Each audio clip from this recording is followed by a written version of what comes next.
Hello મિત્રો, સ્વાગત છે તમારું મારી યુટ્યુબ ચેનલ તેજલ્સ ગુજરાતી રેસિપીઝમાં। તો મિત્રો, આજે આપણે બનાવીશું બ્રેડ પિઝા। મિત્રો, આ પિઝા આપણે એકદમ ઓછી વસ્તુમાંથી બનાવીશું અને એકદમ સરળ રીતે બનાવીશું। મિત્રો, હળવી ભૂખ લાગી હોય તો તમે માત્ર 10 જ મિનિટમાં બનાવીને ખાઈ શકો છો।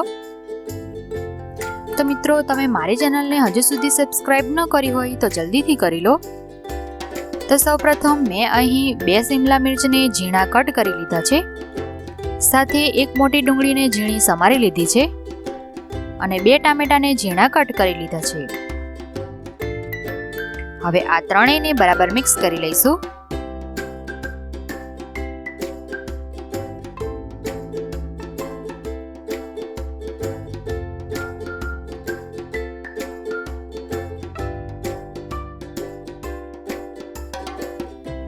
ત્યારબાદ મેં અહીં 5 બ્રેડ લીધી છે અને સાથે થોડું ચીઝને ગ્રેડ કરી લીધું છે। ત્યારબાદ પિઝામાં નાખવામાં આવતા મસાલા રેડ ચીલી ફ્લેક્સ અને બીજા ઓર્ગેનો અને સેઝનિંગ મસાલો મિક્સમાં આવે છે તે લઈશું અને ત્રણેય મસાલાને 1 ચમચી જેટલો લઈને એક બાઉલમાં મિક્સ કરી લઈશું।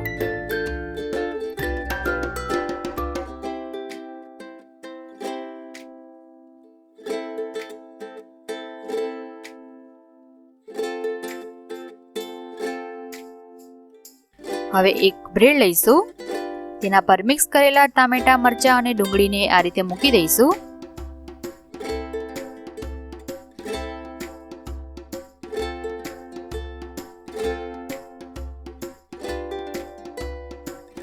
અને તેના પર છીણેલું ચીઝ પણ એડ કરી દઈશું।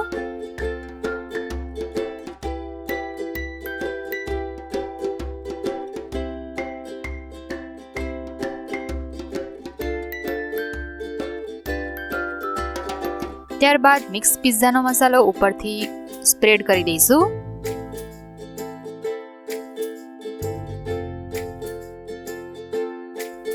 આ રીતે બધી બ્રેડ પર આપણે બધું લગાવી દઈશું।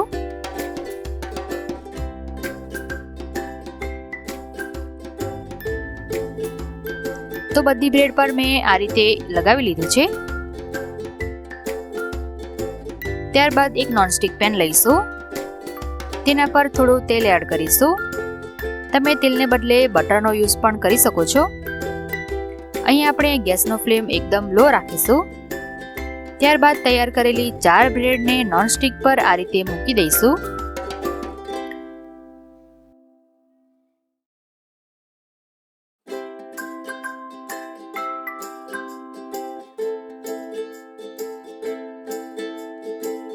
અને બાજુમાં રહેલું બધું તેલ બ્રેડમાં બરાબર લાગી જાય તે રીતે પેનને હલાવી લઈશું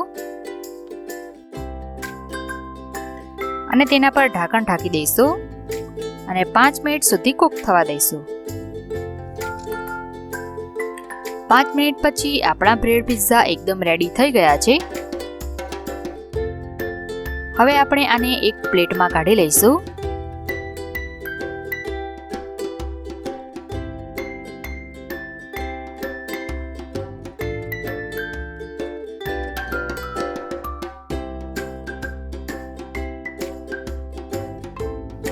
તો મિત્રો, તમે જોઈ શકો છો, જોતાં જ મોઢામાં પાણી આવી જાય તેવા બ્રેડ પિઝા તૈયાર છે।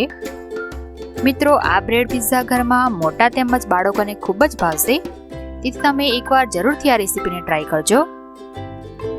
તો તમને મારી આજની રેસીપી ગમી હોય તો મારા વિડીયોને લાઈક અને શેર જરૂરથી કરજો અને મારી ચેનલને સબસ્ક્રાઈબ પણ જરૂરથી કરજો। તો ફરી મળીશું એક નવી રેસીપી સાથે। ત્યાં સુધી થેન્ક્સ ફોર વોચિંગ।